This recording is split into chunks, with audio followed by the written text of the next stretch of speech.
복에 대한 말씀 암송 기도와 암송 찬양. 신명기 15장 4절 말씀. 내가 만일 내 하나님 여호와의 말씀만 듣고 내가 오늘 내게 내리는 그 명령을 다 지켜 행하면 내 하나님 여호와께서 내게 기업으로 주신 땅에서 내가 반드시 복을 받으리니 너희 중에 가난한 자가 없으리라. 내가 만일 내 하나님 여호와의 말씀만 듣고 내가 오늘 내게 내리는 그 명령을 다 지켜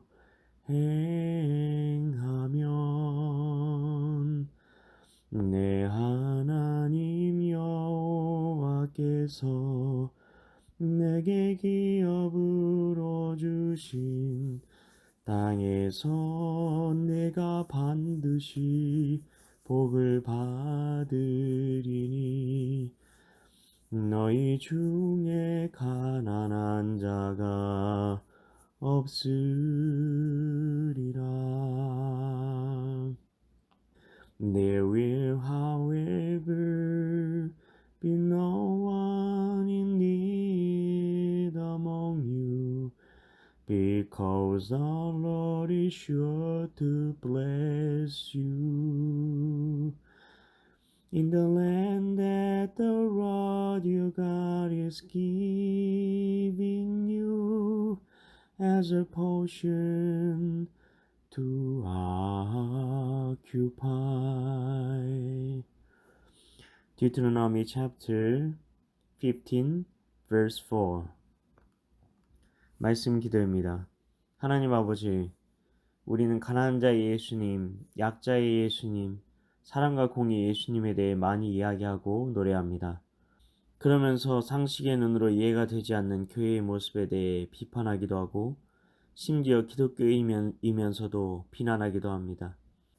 예를 들면 조상 제사가 조상에 대한 단순한 예의가 아니냐, 동성애라는 죄에 대해 굳이 다른 죄보다 더 몹쓸 죄라고 단죄를 하느냐 등등의 주장들이 있습니다. 이에 대해 하나님께서는 뭐라고 말씀하고 계실까요? 가장 무서운 것이 있습니다. 바로 감성의 논리에 빠지는 것입니다. 그러면 논리도 이성도 다 필요 없는 것이 되어버립니다.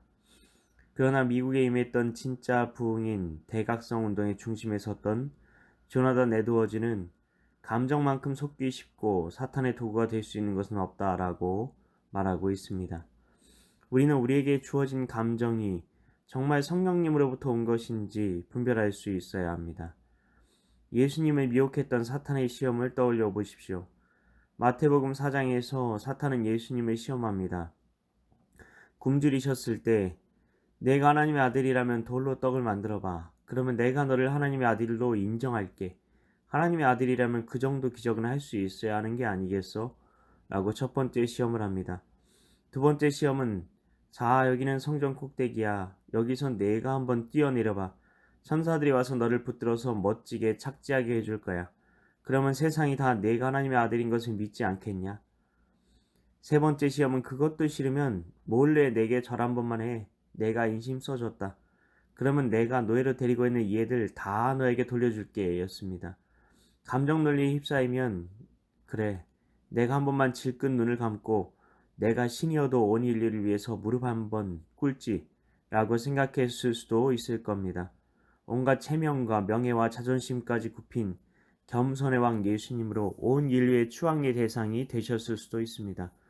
그러나 예수님께서는 감정 논리에 따라 결정하지 않으셨습니다. 오직 기록되었을 때 라고 말씀을 가지고 모든 것을 판단하고 결정하셨습니다. 우리는 오직 말씀 안에서 좌로나 우로나 치우치면 안 됩니다. 말씀에서 벗어나는 것이 죄 아닌가요? 성경은 영적 세계의 법에 대한 것입니다. 하나님 나라의 법에서는 하지 말라고 하는데 왜 조상 제사를 굳이 드리려고 하나요? 제사는 구약에서 드리던 제사 같은 게 아니라 그냥 효를 다하는 거다. 이렇게 생각할 수 있습니다. 그러나 이런 사람들 때문에 바울은 조상 제사에 대해 이야기했습니다. 고린도전서 10장 20절에는 무릇 이방인이 제사하는 것은 귀신에게 하는 것이요 하나님께 제사하는 것이 아니니 나는 너희가 귀신과 교제하는 자가 되기를 원하지 아니하노라 말씀하셨습니다. 우리가 제사를 드릴 때 그것은 귀신이 그 자리에 와서 귀신과 우리가 교제하게 되는 것이라고 말합니다. 무당이었다가 하나님을 믿게 된 사람들도 음식을 차려놓고 부모님이 와서 음식을 먹는다고 생각하고 거기에 절하는 그 자리에 조상 귀신이 온다고 이야기를 합니다. 성경과 일치하는 주장입니다. 그리스도인이었다가 돌아가신 분은 이미 천국에 가 계십니다. 그런데 절을 하다니요.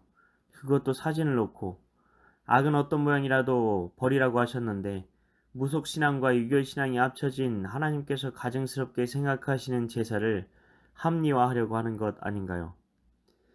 어떤 사람들은 추도 예배에 대해서도 뭐라고 합니다. 예배는 하나님께 드리는 것인데 추도 예배라는 것이 말이 되느냐고요. 말이 왜 안 되는가요? 이미 천국에 가 계신 부모님의 신앙을 기리고 우리도 그런 신앙을 본받기로 하나님 앞에서 결단하는 것이 더 아름답고 천국에 가 계신 부모님께도 더 효를 다하는 것 아니겠습니까? 부모님께 효를 다한다고 하나님께서 싫어하시는 음식상을 차려놓고 거기에 사진을 올려두고 거기에 절을 한다면 천국에 가 계신 부모님의 마음이 얼마나 아프시겠습니까? 그게 오히려 불효가 아닐까요? 그리고 동성애에 대해서도 그렇습니다. 성경의 핵심인 율법에 동성애가 죄라고 말하고 있지 않습니까? 누가 동성애자들을 사랑하지 않고 용납하지 않고 지옥에 떨어질 사람으로 생각하겠다는 것인가요? 그것이야말로 매도가 아닐까요? 그게 아니라 죄가 무엇인지 가르쳐 주어야 죄에서 돌이킬 수 있지 않겠습니까? 동성애자들이 하나님의 품으로 돌아올 수 있도록 길을 가르쳐 주어야지. 그게 공의도 실현하는 것 아닌가요? 공의가 무엇인지 보여줄 수 있는 바른 기준을 제시해 주는 것이 공의인 것입니다. 예수님의 십자가도 이제 돌아가서 적당히 죄 지어도 용서해 주겠다는 상징이 아니라 이제 다시는 돌아가서 죄 짓지 말아라. 죄가 이렇게 악한 것이다 라고 보여주는 증거가 아니겠습니까? 그래서 십자가에서 공의와 사랑이 입맞추었다고 하는 것입니다. 우리가 감정 논리에 빠져서 이런 주장들의 귀를 기울이게 되면 기존의 기독교가 보수 꼴통으로 보이는 것입니다. 만일 그런 주장을 하고 있다면 하나님에 대해서도 보수 꼴통이라고 말하고 있는 것입니다. 왜냐하면 성경의 핵심인 율법에서 그런 주장을 하고 있으니까요. 우리는 무엇이 축복의 길인지 바르게 보아야 합니다. 하나님의 말씀의 핵심인 율법에 대해 우리는 보고 싶지 않고 귀 기울이고 싶지 않고 외면하고 싶어 합니다. 그러나 그것에 따라 우리가 최후 심판을 받게 된다는 것을 직시해야 합니다. 그래야 내가 얼마나 죄인이었고 얼마나 순종하기를 싫어하는 태생적인 불순종의 자식들이었는지를 깨닫게 되는 것이고 그제서야 십자가에서 주어지는 하나님의 공의 없이 나는 죽은 자라고 나는 완전히 영적으로 무지한 자였다는 고백이 터져나오고 진짜 구원이 임하는 것입니다. 아버지, 우리가 하나님의 말씀에 귀를 기울이지 못하게 하는 너무나 교묘한 감정 논리가 세상에 팽배합니다. 아버지, 우리를 불쌍히 여겨주시고 하나님의 뜻을 분명하고 명확하게 가르쳐 주신 율법에서 무엇이라고 이야기하시는지에 귀를 기울이게 하소서. 세상이 무엇이라고 감정적으로 눈물을 흘리며 여기 불쌍한 사람들을 보라. 여기 차별받는 사람들을 보라. 저 강단에서 금시계와 명품 옷을 치장한 사꾼 목사들이 하는 말과 약자들의 편에 섰던 예수님을 비교해 보라며 예수님은 저들을 다 사랑으로 품어주시고 공의의 칼을 저 강단의 사꾼 목사들을 향해 휘두르실 것이라는 말에 귀를 기울이지 않게 하소서. 우리도 미리암과 아론이 갔던 것처럼 이 땅의 교회 지도자들을 비난하고 비방하고 권위를 실추시키고 교회의 영광을 짓밟는 일에 동참하지 않게 하시고 이 땅의 교회와 지도자들이 바른 길로 갈 수 있도록 기도하는 무릎과 눈에 눈물을 먼저 가질 수 있도록 주여 인도하여 주옵소서. 이를 위해 오늘도 말씀 선기도와 찬양 가운데 나아가오니 성령으로 임하사 주님의 길로 부디 가도록 도와 주옵소서.